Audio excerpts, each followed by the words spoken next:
मैं अरमुर्गान को 2016 से जानता हूँ। हम सारे दोस्त इकट्ठे होते थे, हम नशे-वशे करते थे। न्यू ईयर के दिन भी मुस्तफ़ा को कॉल की गई, मुस्तफ़ा वहाँ से चला गया। शिराज़ भी था, ये शिराज़ लड़का जो था ये भी था। मुस्तफ़ा ने अपनी गाड़ी का शीशा भी फुल डाउन नहीं किया था कि वो लड़की दिखे।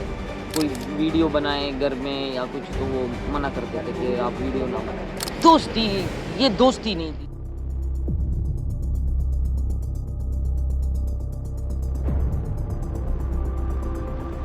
अस्सलामुअलैकुम वरहमतुल्लाहि वबरकातुहू। मैं बाबर सलीम एक दफ़ा फिर आप लोगों की खिदमत में हाज़िर, इस उम्मीद और दुआ के साथ कि आप जहाँ भी हैं खुश हैं और खैरियत से हैं। मुस्तफ़ा केस में अरमुगान क्या किरदार है, ये शख्सियत किस किस्म की है, इसके कारनामे कुछ आप जान चुके हैं, कुछ वक्त जैसे जैसे आगे बढ़ेगा सामने आएंगे। हमारी मुसलसल ये कोशिश है कि हम इस केस में हक़ाइक़ को सामने लाते रहें, जो फैक्ट्स हैं उनको स्ट्रेट रखें, उनको ठीक रखें और आएँ बाएँ शाएँ ज़्यादा ना करें। इस केस में बहुत किस्से कहानियाँ हैं, बहुत चहमगोइयाँ हैं, बहुत ज़्यादा कयास आराइयाँ हैं और मेरी कोशिश ये है कि कम से कम बाबर सलीम ऑफ़िशियल के प्लेटफॉर्म से आप तक जो चीज़ पहुँचे वो ना सिर्फ इस तमाम मामले में आपको हक़ाइक़ तक रसाई दे, बल्कि इस केस को समझने में आपको किसी किस्म की दिक्कत और दुश्वारी ना हो। सबसे ज़्यादा अच्छा ये होता है तहक़ीक़ात के दौरान कि आप किसी ऐसे शख्स से बात करें या किसी ऐसे शख्स से शवाहिद हासिल करें जो किसी मामले का ऐनी शाहिद हो। और इसी कोशिश में अल्लाह के फज़ल व करम से हमने जब कुछ घोड़े दौड़ाए तो हम ऐसे लोगों तक पहुंचने में कामयाब हुए जो कि अरमुगान, मुस्तफ़ा और इस सारी गैदरिंग का हिस्सा रहे और वो कई मामलात के ऐनी शाहिद भी हैं। आज का जो वीलॉग है वो इसी हवाले से है। हम एक इंतहाई अहम ऐनी शाहिद को की ज़बानी आपको वो तमाम मामलात सुनवाएंगे जिनके बारे में आप सुनते रहे हैं। न्यू ईयर नाइट अरमुगान के घर पे हुई, उसमें क्या कुछ हुआ, अरमुगान क्या कुछ करता रहा माजी में, उसका माजी कैसा रहा, उसने गाड़ियाँ बंगले कहाँ कहाँ बनाए, किधर ख़रीदे, एक ऐसा ऐनी शाहिद आपके सामने पेश करें। इसका नाम बावजूद चूँकि तहक़ीक़ात जारी हैं सामने लाना मुनासिब नहीं है, नहीं बताएंगे। नंबर 2, इसका चेहरा ब्लर है बिकॉज़ कानून नाफिज करने वाले इदारे या पुलिस मुमकिन तौर पे इस शख्स को दोबारा इन्वेस्टिगेशन का हिस्सा बना सकती है और इसलिए इस शख्स की शिनाख्त को छुपाना भी ज़रूरी है। अलबत्ता ये भी ज़रूरी है कि इस शख्स ने क्या कुछ बताया है। ये ख़ुद पुलिस के पास गया है, पुलिस ने इससे इंटरोगेशन की है, इससे मालूमात हासिल की हैं। यहाँ तक कि जिस दिन पुलिस से अरमुगान अपने बंगले में मुकाबला कर रहा था, इस शख्स को पुलिस ने कोशिश की कि इसके ज़रिए अरमुगान सरेंडर कर दे। तो ये इतना अहम आदमी है जिसकी गुफ्तगू आज आप तक पहुँचा रहे हैं। मैं ज़्यादा तवील नहीं करता, इस वीलॉग को पूरा सुनेंगे। ये तकरीबन कोई 14 साढ़े 14 15 मिनट की गुफ्तगू है। इसको आप पूरा सुनेंगे तो आपको बहुत सारी चीज़ें क्लियर हो जाएंगी और फिर हम अपने अगले वीलॉग में इस शख्स की गुफ्तगू के तनाजुर में पुलिस की तफ्तीश को कोशिश करके आपके सामने रखेंगे और हम फिर सवालात भी खड़े करेंगे। फ़िलहाल आप ये देखिए कि इस नौजवान ने अरमुगान और मुस्तफ़ा से मुताल्लिक़ हमें क्या तफ़सीलात बताई। मैं अरमुर्गान को 2016 से जानता हूँ। 2016 से पहुँचा बोला 2016 से जानता हूँ। हम सब सबा कमर्शियल में जितने भी दोस्त थे हम वहाँ बैठते थे और अरमुर्गान मेरा बहुत अच्छा दोस्त था वहाँ पे सब। फिर उसके बाद अरमुर्गान अपने काम में बिज़ी था, हम अपने कामों में बिज़ी थे। फिर अरमुर्गान इस बीच में इस सारी गैदरिंग से कट के उसने कोई सॉफ्टवेयर हाउस खोला था। ये कब की बात है? ये 2016 की बात बता रहा हूँ मैं आपको। 2016 से 2018 तक हम उस होटल में हमारे सबकी गैदरिंग 2 साल मैंने वो होटल चलाया जो सबा कमर्शियल वाला था। उसके बाद हम अरमुर्गान जो है उसके बाद उसने कोई सॉफ्टवेयर हाउस खोला था निशात पे जो बेसमेंट में था। फिर वो ऑफिस भी इसने बंद करके फिर उसके बाद इसने मुझे भी ऑफ़र की थी कि मेरे को ये बिटकॉइन के बारे में बताने की कोशिश की, लेकिन मुझे टेक्नोलॉजी के बारे में इतनी वो थी नहीं, तो मुझे यकीन नहीं आ रहा था कि कंप्यूटर से भी कोई पैसे कमा सकते हैं। तो मैं अपने रेस्टोरेंट फील्ड में ही रहा। तो उसके बाद इसने सब चीज़ें अपनी बेचकर, अपनी गाड़ी सारी चीज़ें बेचकर अपने इसी काम में लगाए और ये हम सब से कट गया। कब की बात है ये मैं 2016-17 की बातें बता रहा हूँ। सही है। फिर ये कटा और फिर ये हमें मिला मुस्लिम कमर्शियल में, जब इसके पास कुछ भी नहीं था, ना गाड़ी थी ना कुछ। तब भी ये 2019 की बात बता रहा हूँ, जब 19 में इसने कहा कि आप लोग अभी भी मौका है आ जाओ, लेकिन हम में से कोई इस बारे में पता ही नहीं था कि ये बिटकॉइन है क्या भला। फिर जब ये मेरे रेस्टोरेंट का जो मैंने यहाँ 2 तलवार पे खोला था, वहाँ पे ये मेरे पास ई-ट्रॉन गाड़ी में आया और मुझे यहाँ से पिक किया, मुझे लेके गए, घुमाया कि भाई मैं अभी इतना अमीर हो गया। कब की बात है ये? ये मैं बता रहा हूँ आज से 2 साल पहले की बात है। सही है। तो अपने घर में लेके गया, अपने घर जो इसका एक फेज़ 8 में था, वहाँ भी इसका ऑफिस भी था और नीचे इसका रेस्ट रूम था जिसमें मसाज चेयर हम लोग जाते थे, गेमिंग वेमिंग खेलते थे।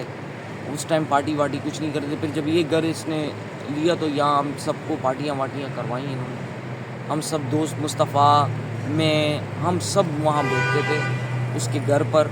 उसके घर पे हम सारे दोस्त इकट्ठे होते थे, हम नशे वशे करते थे क्योंकि वो फ्री में हमें सब दोस्तों को अपने खर्चे पे करवाता था।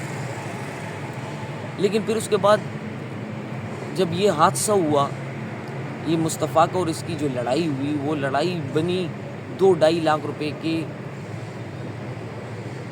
मसले से बड़ी। मुस्तफ़ा ने लेने थे अरमुर्गान से 2.5 लाख रुपए की पेमेंट और अरमुर्गान वो पेमेंट नहीं दे रहा था। क्यों? वो इनके बीच की बात थी कि तुमने मुझे चीज़ अच्छी नहीं दी जो वो पीता था और इस मेद में वो पैसे नहीं दे रहा था। लेकिन फिर मुस्तफ़ा ने बहाने से इससे पैसे के अच्छी चीज़ आई है तो ये वो, तो इसने पैसे लेके और मुस्तफ़ा वहाँ से चला गया। फिर उसके बाद वो ना उसके घर आता था, बहुत बुलाया। न्यू ईयर के दिन भी मुस्तफ़ा को कॉल की गई कि आ जाओ हम न्यू ईयर घर पे बना रहे हैं, सारे दोस्त इकट्ठे हुए हैं। लेकिन मुस्तफ़ा नहीं आया। मुस्तफ़ा गया था ऑक्सबर्ग। कहाँ गया था? ऑक्सबर्ग। अच्छा, वो अलग पार्टी में था? अलग पार्टी। ये तो कहते हैं न्यू ईयर नाइट पे झगड़ा हुआ। नहीं, यहीं पे था, ऑक्सबर्ग में था। यहाँ मुस्तफ़ा आया ही नहीं। यहाँ हम सब दोस्त इकट्ठे थे, यहाँ हमने न्यू ईयर बनाया। शिराज भी था? शिराज भी था। ये शिराज लड़का जो था ये भी था, शिराज भी वहाँ मौजूद था। हमने बारबेक्यू की, हमने पार्टी की और हम वहाँ से सारे दोस्त अपने अपनी गाड़ियों में घर की तरफ चले गए और न्यू ईयर ख़त्म हो गई, सुबह हम गए घर। फिर मुस्तफ़ा मुझे मिला उस्मान स्वाति की मैयत में। उसने मुझे बताया कि अरमुर्गान मुझे अपने घर बुलाता है, लेकिन मैं उसके घर नहीं जाऊंगा। तो मैं इसके पास, अभी मुझे बुलाता है, मुझे गैदरिंग के लिए बुलाता है कि आ जाओ गैदरिंग करते, लेकिन मैं इसके घर नहीं जाऊंगा। फिर उसके बाद ये घर उसके क्यों गया ये तो मुझे पता ही नहीं। ये अरमुर्गान के गिरफ़्तार होने से 2 दिन पहले, सही है, यानी कि अरमुर्गान को जुम्मे को गिरफ़्तार किया गया था। मुझे लेके गए थे ये जुमेरात वाले दिन। जुमेरात वाले दिन मुझे यहाँ से उठा के 2 दिन अपने पास रखा और अरमुर्गान को कवर किया इन्होंने। अरमुर्गान का घर पूछा मुझसे, मैंने सारा बता दिया कि ये घर है, ये इसका ये लेना देना है और इनके ये मैटर था। फिर इन्होंने अरमुर्गान के सीन में जो है ना मुझे कहा कि भाई आप अरमुर्गान गिरफ़्तार हो गया और आपने जो जो इन्फॉर्मेशन दी थी वो आप बिल्कुल सच बोल रहे हो। तो मुझे उन्होंने कहा कि आप जा सकते हो। बताएं कि ये अरमुर्गान जो है मुस्तफ़ा, इनकी आपस में दोस्तियाँ कैसी थी? झगड़े कब हुए? इसके भाई कारोबार था, दोस्ती ये दोस्ती नहीं थी। दोस्ती ये थी कि कारोबार भी था और बैठ के वही मुस्तफ़ा जो इस पे माल बेचता था वो खुद भी वहीं पे पी लेता था। ऐसा कोई नहीं था कि भाई कोई ख़ास दोस्त। तो क्या चीज़ बेचते थे? Wheat, cocaine? Wheat, only wheat. Cocaine नहीं बेचते थे। ये किस किस्म की वीट थी? ये बाहर से आती थी, जो ख़ास एक पैकिंग में होती थी, जो यहाँ पे कोई आम बंदा उसको अफोर्ड नहीं कर सकता, क्योंकि अरमुर्गान एक अमीर आदमी था। वो महंगे नशे लाके हम दोस्त, हमारी उतनी औकात नहीं है कि हम, लेकिन हम दोस्तों के, एक दोस्त हमें पिला रहे हैं तो हम जाके एक गैदरिंग में बैठ के उसके पी लेते। सिर्फ मैं नहीं, एक 8-10 और भी दोस्त थे जो हम वहाँ पे जाते थे और कभी लूडो खेलते थे, कभी शतरंज खेलते थे। तो हम बैठ, ये वीट कैसे आती थी? आपने मुझे बताया कि वो कोई ख़ास पैकिंग थी, उसका कोई नाम था? जंगल बॉय के नाम से जो लास्ट थी, तो वो जंगल बॉय के नाम से थी। कोई बाहर का पैकिंग थी जो स्क्रैच करके आप उसको स्कैन करोगे तो वो डायरेक्ट आपको पिन लोकेशन बताती थी कि आपने यहाँ पे ये ओपन किया है, कराची में या पाकिस्तान में या फ़लाँ शहर में, फ़लाँ सिटी में, फ़लाँ डिस्ट्रिक्ट में ये ओपन हो गया है। वहाँ पे एग्जैक्ट लोकेशन आती है। तो ये लोकेशन कैसे आती थी? गूगल मैप पे? किस गूगल मैप से वो आपके डेटा लेते थे ना, कि आप अपने नंबर देंगे, आप अपनी चीज़ें देंगे, वो आपसे पहले इन्फॉर्मेशन लेते थे। तो कोई एप्लीकेशन है? वो एप्लीकेशन है QR कोड की। हाँ। जैसे आप QR कोड स्कैन करते हैं तो वो आप जैसे उसको ओपन करते हैं तो वो आपके डेटा लेते हैं। फिर वो डेटे के बाद जो है ना वो आपको बता देते हैं। ये वीट कौन मंगाता था? ये वीट मुस्तफ़ा। और बेचता था? मुस्तफ़ा की मजबूरी ये थी कि मुस्तफ़ा ख़ुद पीता था तो वो महंगा नशा होता था, तो ये ख़रीदा। मुस्तफ़ा कहाँ से लाता था ये मुझे नहीं पता। कि मुस्तफ़ा एक ऐसा लड़का था कि वो अपनी गर्लफ्रेंड को किसी के साथ गैदरिंग में बिठाना ये उसका नहीं था काम। क्योंकि वो जब भी गाड़ी में भी, हम लास्ट टाइम जब रेस लगी थी हमारी, तो मुस्तफ़ा ने अपनी गाड़ी का शीशा भी फुल डाउन नहीं किया था कि वो लड़की दिखे। इतना वो एक लड़कियों के लिए एक सेफ साइड रखता था कि गैदरिंग में नहीं लेके जाना, क्योंकि वो अनसिक्योर होगा। ये तो कह रहे हैं न्यू ईयर नाइट पे झगड़ा हुआ था लड़की। न्यू ईयर पे वो ऑक्सबे में था। कौन? मुस्तफ़ा। वो था न्यू ईयर में ऑक्सबे में। हमने कॉल की थी, अरमुरगान ने कॉल की थी, उसका एक दोस्त और है नोमान ने कॉल की थी। नोमान भी हमारे साथ था, हम सब यहीं पे थे। और वहाँ पे वो था ऑक्सबे में, वो आया नहीं हमारे पास। मतलब न्यू ईयर पे अरमगान और मुस्तफ़ा की मुलाकात नहीं हुई? न्यू ईयर पे अरमुरगान की और उसकी मुलाकात हुई। अब ये अरमगान जो है, इसके पास इतना वेपन, ये सब कहाँ से, कैसे, क्यों?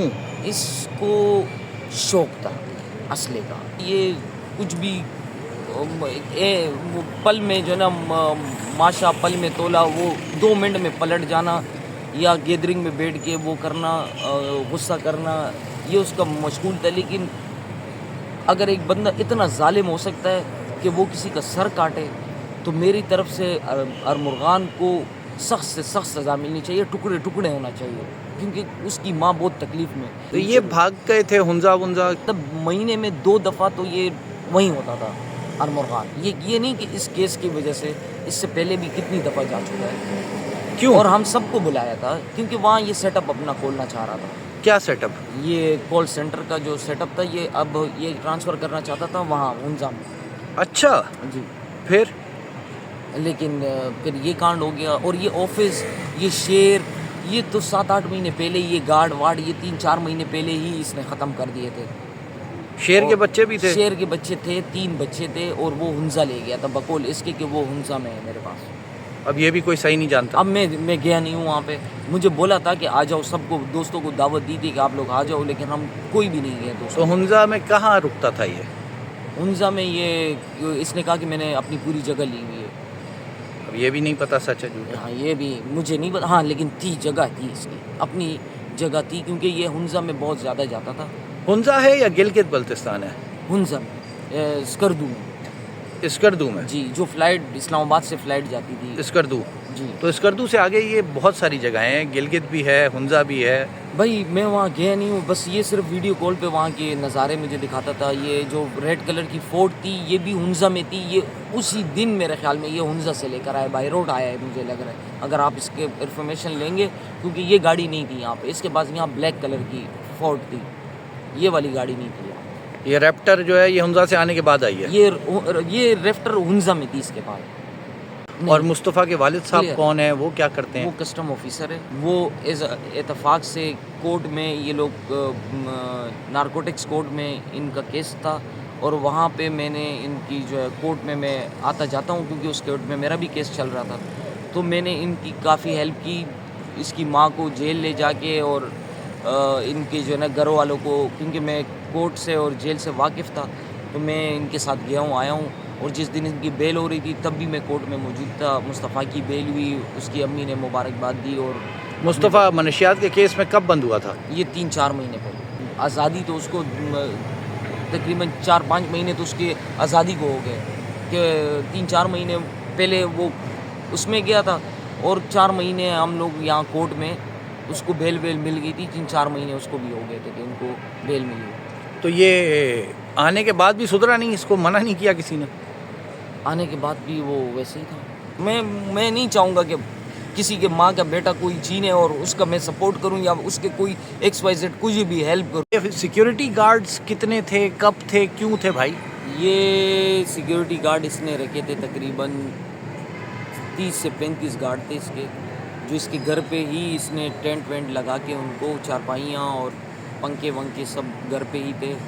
तकरीबन 8-10 बाउंसर थे दिन और रात के अलग अलग, जो घर पर ही हम कहीं बैठे होते थे तो वो बाउंसर हमारे ऊपर खड़े होते थे। अगर कोई वीडियो बनाए घर में या कुछ तो वो मना करते थे कि आप वीडियो ना बनाएं। और गार्ड वार्ड तो ये जितने भी शेर के बच्चे थे ये 7-8 महीने पहले ही इसने ख़त्म कर दिए थे। कितने शेर के बच्चे थे? 3। कहाँ से लाया था? ये बताया नहीं था, बुरे तोहफ़ा मिला है तो वो इसके पास थे, कह रहे हुंजा ले गया। और गार्ड्स? गार्ड्स तो इसने ख़त्म कर दिए थे क्योंकि ये हुंजा शिफ्ट हो रहा था सारी चीज़ें लेके, तो यहाँ से अपना सेटअप वाइंड अप कर रहा था? वाइंड अप कर रहा था। अब ये हुंजा शिफ्ट हो रहा था। ये सारे जो जितने भी ऑफिस थे उसने सारे ख़त्म करके अपने एक ही घर में ये सारे जो यहाँ पे ये लैपटॉप और ये सारी चीज़ें बरामद हुई हैं, ये 3-4 ऑफिसों का सामान यहाँ पे इसने रखा हुआ था। और कहाँ कहाँ ऑफिस बनाए थे पहले इसने? मतलब ये सारे फैसल पे था इसका एक ऑफिस और एक था फेजेट में, और ये सारे इसके थे तो वो ख़त्म कर दिए थे क्योंकि सब कितना अर्सा पहले? ये 4-5 महीने पहले ही इसने सब कुछ ख़त्म कर दिया। और इसके घर में मुलाजिम कितने थे? मुलाजिम जो अपने घर के थे वो थे 3, जो इसके पक्के थे। अगर ये चला जाता था तो वो चले जाते थे, लेकिन जब आता था तो फिर वो मुलाजिम आते थे। लेकिन ये 3 बंदे थे जो इसके पक्के थे। लेकिन अभी जब AVCC वाले जो 2 बंदे लेकर आए थे ना, जो इसके काम वाले, वो इसके पहली दफ़ा मैंने देखे, वो थे ही नहीं जब मेरे टाइम। आपकी आखिरी मुलाकात अरमुगान से कब हुई और मुस्तफ़ा से कब हुई? मेरी आखिरी मुलाकात मुस्तफ़ा से हुई उस्मान स्वाति की मैयत पे, और अरमुगान से जो है मेरी तकरीबन 1.5-2 महीने पहले मुलाकात हुई है आखिरी? आखिरी। और ये स्वाति साहब की मैयत कब हुई? स्वाति की मैयत एक कार एक्सीडेंट में हुई थी, तारिक रोड में गाड़ी रेस लगाते हुए उसकी मैयत हो गई थी। तो मुझे मुस्तफ़ा वहाँ मिला था, उसने मुझे इसके मैसेजेस दिखाए कि मैं अब इसके साथ मेरा कोई ताल्लुक़ नहीं है, मैं ना इसके घर जाऊँगी। ठीक है। आपने इस नौजवान की गुफ्तगू सुनी, इसने बहुत कुछ बताया है। न्यू ईयर नाइट पे क्या हुआ था, किस किस्म की वीड इस्तेमाल की जाती थी। हैरानकुन मामला है वो पैकेट खोलने वाली बात जो ये बता रहा है, और उसकी फिर पिन पॉइंट लोकेशन का आ जाना। फिर इसके साथ ये बता रहा है कि इसके शेर, इसके गार्ड्स, इसके कॉल सेंटर्स, इसके सॉफ्टवेयर हाउसेस, ये किस किस्म की पार्टीज़ करते थे, मुस्तफ़ा कहाँ था न्यू ईयर नाइट पे। ये सब अब क्लियर है इस नौजवान की गुफ्तगू के ज़रिए आप जान चुके हैं। इस नौजवान की गुफ्तगू के बाद जो पुलिस की तफ्तीश है उस पर बहुत सारे सवालात खड़े होते हैं। वो क्या सवालात हैं हम आने वाले व्लॉग्स में इंशाल्लाह आप लोगों तक पहुंचाएंगे। आज के लिए ही इतना ही। ये व्लॉग बहुत अहम था, आप लोगों तक पहुंचाना ज़रूरी था, और वो अब आप लोगों की प्रॉपर्टी है। अल्लाह पाक हमें, हमारे बच्चों को हर किस्म के शैतानी मामलात से दूर रखें, हर उस जगह और हर उस शख्स से महफूज रखें जो फितना परवर हो, जो फितना बनने का बाइस बन जाए या ख़ुद फितना हो। अपना और अपने इतराफ़ में लोगों का ख्याल रखिएगा। वालिदैन हयात हैं, उनकी खिदमत कीजिए। दुनिया से जा चुके हैं, उनके लिए दुआएं खैर करते रहिए। मुझे भी अपनी दुआओं में याद रखिए। अस्सलामु अलैकुम व रहमतुल्लाहि व बरकातुहू।